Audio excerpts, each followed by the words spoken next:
Hey everybody, so welcome back to the Philly Sports Podcast. And today I'm going to be this is going to be part one of the 5-part Philadelphia Phillies free agent target video series. So before we hop in today's video, make sure you hit the like button. Make sure you also hit the subscribe button with the notifications on, so you'll be instantly notified when a new video goes live when I upload it. So you can also find me on Twitter and Instagram, both links in the description as well. So with that being out of the way, let's hop right into it. So the Phillies, the Phillies have a horrible 4-5 guy. So if you read by the title and thumbnail, this is going to be at least like a precursor to be a possible replacement for both Matt Moore and Chase Anderson. Now, I have a top 10 list of pitchers that I think the Phillies should at least take a look at. Some may be, decent to look at. Some may be out of the stretch, but I mean, it wouldn't hurt to try it now, wouldn't? So to start this video off, I'm going to go through my list of top 10 pitchers that the Phillies should at least keep an eye on. Jacob deGrom, number 1. Corey Kluber, number 2. Dylan Bundy, number 3. Mike Foltynewicz, number 4. Cole Hamels at number 5. Jose Quintana at number 6. Jake Odorizzi, number 7. Taijuan Walker, number 8. Mike Leake at number 9. And then Aaron Sanchez, number 10. So it's great. And that's the thing, too. As a Phillies fan, I think it's as crazy as it sounds. I can still picture, hopefully one day Jacob deGrom in a Phillies uniform. Which would be funny, though, because we already have one former Met on our staff. That's Zach Wheeler. Why? And like I said, why not go get someone like Jacob deGrom? Because if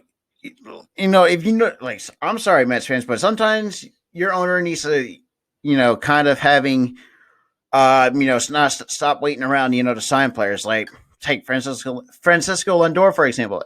Y'all took a while to freaking get a contract extension done. But I digress. But I think Jacob deGrom, as a Phillies fan, I think he's one of the greatest pitchers that I've ever seen. From a guy who turned shortstop at Stetson University, and then turned into, I think, a 2-time Cy Young Award winner. It's crazy how far he's come in his career. He's in his early 30s, so only time will tell. Corey Kluber, and to move on to the next side, I think could be a decent fit in the rotation. It's Corey Kluber from the New York Yankees. I don't know what to make of Corey Kluber, despite the fact he's already 35, going to 36 when he hits the free agent market. You gotta let me know in the comment section what you think. Dylan Bundy now as my third pitcher. Hopefully I'd like to see the Phillies keep an eye on, because I think, last year he actually pitched as good as I can remember. Well, that's the first time I've seen him pitch really well, despite the fact he played or pitched decently in Baltimore, which that team was kind of crappy. But I think he could be a decent number 4 guy. At least get Matt Moore out of the rotation, because, okay, look, I'm going to be blunt right here, because Matt Moore and Chase Anderson are not the solution at the 4 and 5 spot in the rotation. They really aren't. And if you watch my rant, if you haven't watched my earlier videos about when they signed, I was like, oh, they're going to be a low risk, high reward. Yeah, they are low risk, but the reward, not so much from what I've seen. It's ridiculous how bad they are. But Mike Foltynewicz is another guy that I thought the Phillies could have had, but they couldn't jump the gun on it. So, Mike Foltynewicz from the Texas Rangers. He's still young, 29 years old. Once he hit the free agent market, Phillies, you at least take a chance at this point. because it's like, look, we have a good starting three in for the rotation: Nola, Wheeler, and Eflin. But the back half of the rotation needs work. I'm not going to sugarcoat it. And Dombrowski, you better get on the goddamn phone and start, calling up people. Start making trades for like different pitchers for the rotation.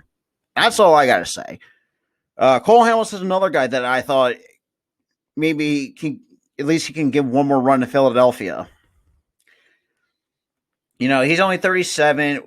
37, but he didn't play last year because of an injury that kept him out the entire 60-game season, which, to be honest, I still won't count that as a season because that's only half a season, basically. Well, almost not even half a season.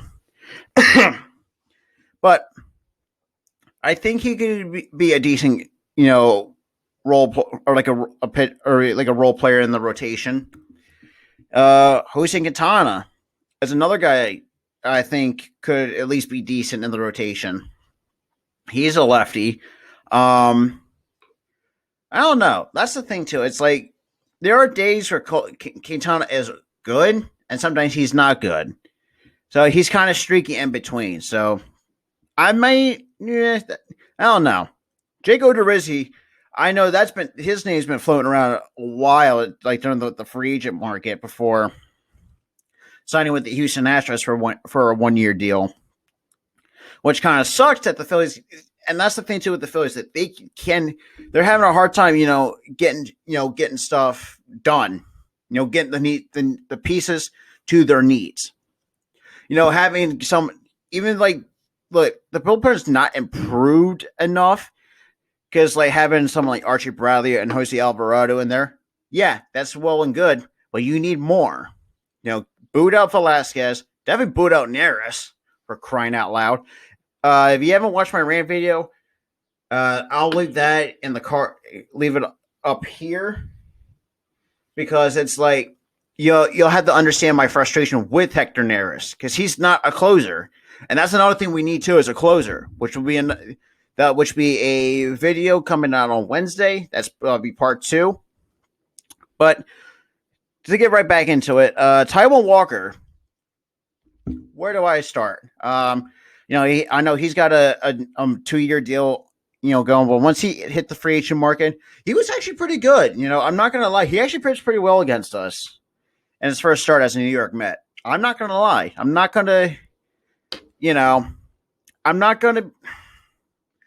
saying the Mets are good, but I at least think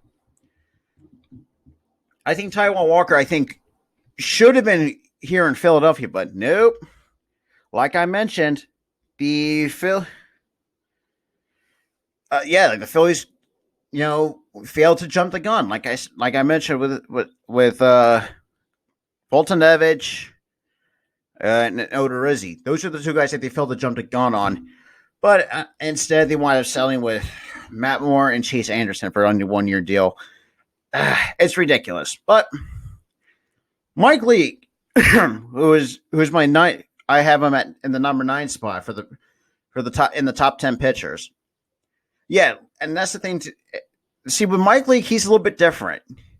The last time he only played last season, but the Diamondbacks bought him out, but he's now a free agent. I don't know. I think you should at least give the guy a chance, at least to play this season. Yeah, I mean, like I said, and now we're in the day and age of baseball where people are throwing 95 plus. Mike Leake is not that guy, but he's kind of like a sinker ball guy you could probably use in the back end of the rotation. But let me know what you think in the comment section down below. And then Aaron Sanchez is another guy I'm very interested in because he's got velocity, he's got movement, he's got pretty much a good breaking stuff, especially a good curveball to go along with maybe about 95, 96, maybe at best top 97 on the fastball. But he's also pitching with the Giants. I think that's another good pitcher that the Phillies need to actually take a look at. Because if I were Dombrowski, I will start looking at some of these guys that I have on my list. Like say, bring in Cole Hamels. At least give him one more, especially Cole Hamels. Bring him in for like one more run in Philadelphia.